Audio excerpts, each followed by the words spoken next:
Halo teman-teman, dalam video kali ini saya akan membahas mengenai dua ajaran yang pernah menimbulkan kontroversi besar dalam sejarah gereja, yaitu Arianisme dan Nestorianisme. Kita akan mengenal siapa pelopornya, serta memahami inti dari ajaran mereka yang kemudian dianggap bertentangan dengan ajaran resmi gereja. Pertama-tama, mari kita bahas mengenai Arianisme. Arianisme adalah suatu ajaran sesat yang muncul pada abad keempat dalam lingkungan gereja. Ajaran ini dipelopori oleh seorang imam dari Alexandria yang bernama Arius. Arius mengajarkan bahwa anak Allah, yaitu Yesus Kristus, tidaklah kekal. Ia percaya bahwa Yesus diciptakan oleh Allah Bapa dari ketidakadaan sebagai alat untuk menciptakan dunia ini. Karena Yesus diciptakan, maka menurut Arius, ia bukan sehakikat dengan Allah Bapa. Artinya Yesus bukan Allah dalam substansi yang sama, melainkan ciptaan yang memiliki kodrat berubah, bisa binasa dan bahkan bisa jatuh dalam dosa. Menurut Arius, kemuliaan Yesus sebagai anak Allah diberikan oleh Allah Bapa karena kesetiaannya dalam melaksanakan kehendak Bapa. Jadi, bukan karena Yesus secara kodrati adalah Allah. Arianisme mengajarkan bahwa Yesus adalah ciptaan Allah, bukan Allah itu sendiri yang setara dengan Bapa.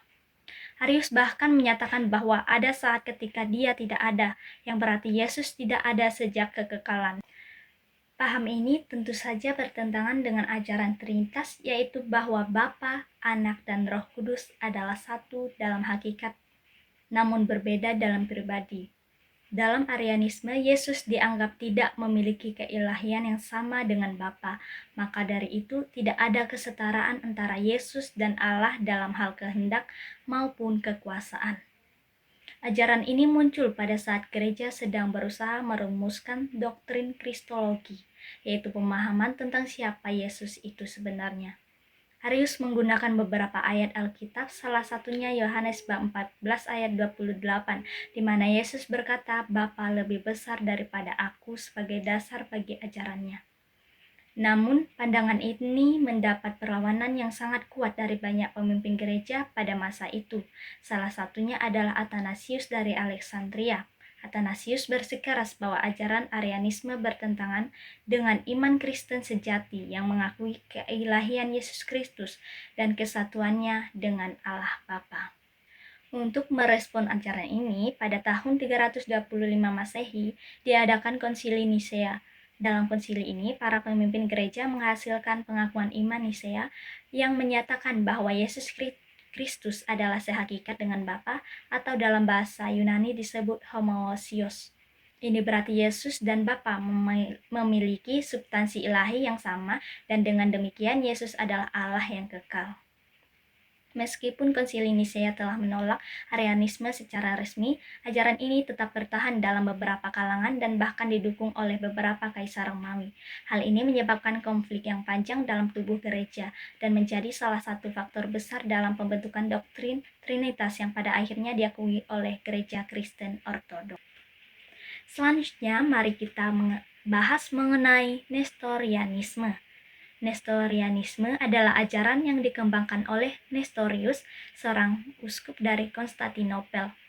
Ajarannya dianggap menyimpang dan dinyatakan sesat oleh Gereja Katolik dalam Konsili Efesus pada tahun 431 yang menegaskan kesatuan pribadi Kristus dari dua kodratnya, yaitu ilahi dan manusiawi, tanpa pemisahan, dan juga para bapa gereja dalam Konsili Chalcedon pada tahun 451 menetapkan bahwa Yesus Kristus adalah satu pribadi dengan dua kodrat yang tidak bercampur dan tidak terpisah.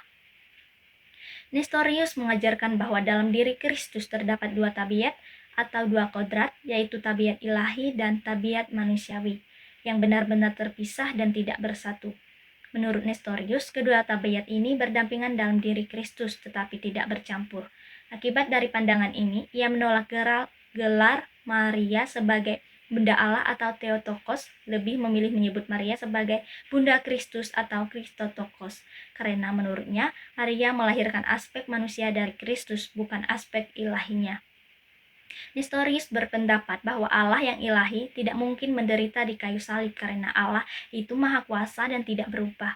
Oleh sebab itu, menurutnya, yang wafat di salib adalah aspek manusia dari Kristus, bukan aspek ilahinya.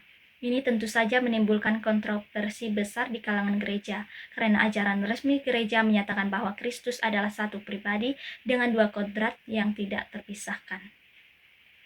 Penolakan terhadap gelar Theotokos menyebabkan perpecahan dalam jemaat. Ada yang tetap mempertahankan gelar Bunda Allah bagi Maria, dan ada juga yang mendukung pendapat Nestorius dengan menyebut Maria hanya sebagai bunda manusia atau Anthropotokos. Sebenarnya, gelar Bunda Allah sudah digunakan sejak lama oleh para bapak gereja seperti Origenes, Alexander dari Alexandria, dan Athanasius. Bahkan, penghormatan kepada Maria sudah berkembang cukup luas di kalangan umat Kristen. Nestorius dalam usahanya untuk menjembatani perpecahan ini mencoba menjelaskan secara teologis mengapa menurutnya gelar Bunda Allah bisa menimbulkan salah paham. Ia khawatir bahwa umat akan mengartikannya seperti konsep dewi dalam agama-agama kafir, seolah-olah Maria melahirkan keilahian itu sendiri. Menurut Nestorius, Maria adalah manusia biasa dan tidak mungkin ia mengandung keilahian. Ia hanyalah sarana atau alat dari kehadiran Allah.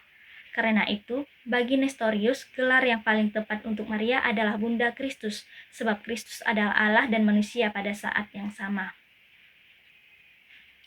Namun, pandangan ini ditolak oleh gereja karena dianggap membagi Kristus menjadi dua pribadi yang terpisah.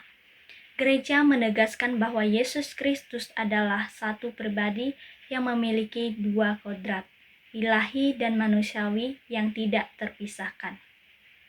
Kesimpulannya, baik Arianisme maupun Nestorianisme adalah dua ajaran yang mencoba menjelaskan misteri tentang siapa Yesus Kristus. Namun, keduanya dianggap menyimpang dari ajaran resmi gereja. Arianisme menyangkal keilahian penuh dari Yesus, sedangkan Nestorianisme membagi kepribadian Kristus menjadi dua bagian yang terpisah. Kedua ajaran ini membantu gereja dalam membentuk dan menegaskan doktrin-doktrin penting seperti Trinitas dan Kristologi yang kita kenal sampai sekarang. Demikian pembahasan saya dalam video kali ini. Semoga video ini bermanfaat bagi kita. Terima kasih yang sudah menonton.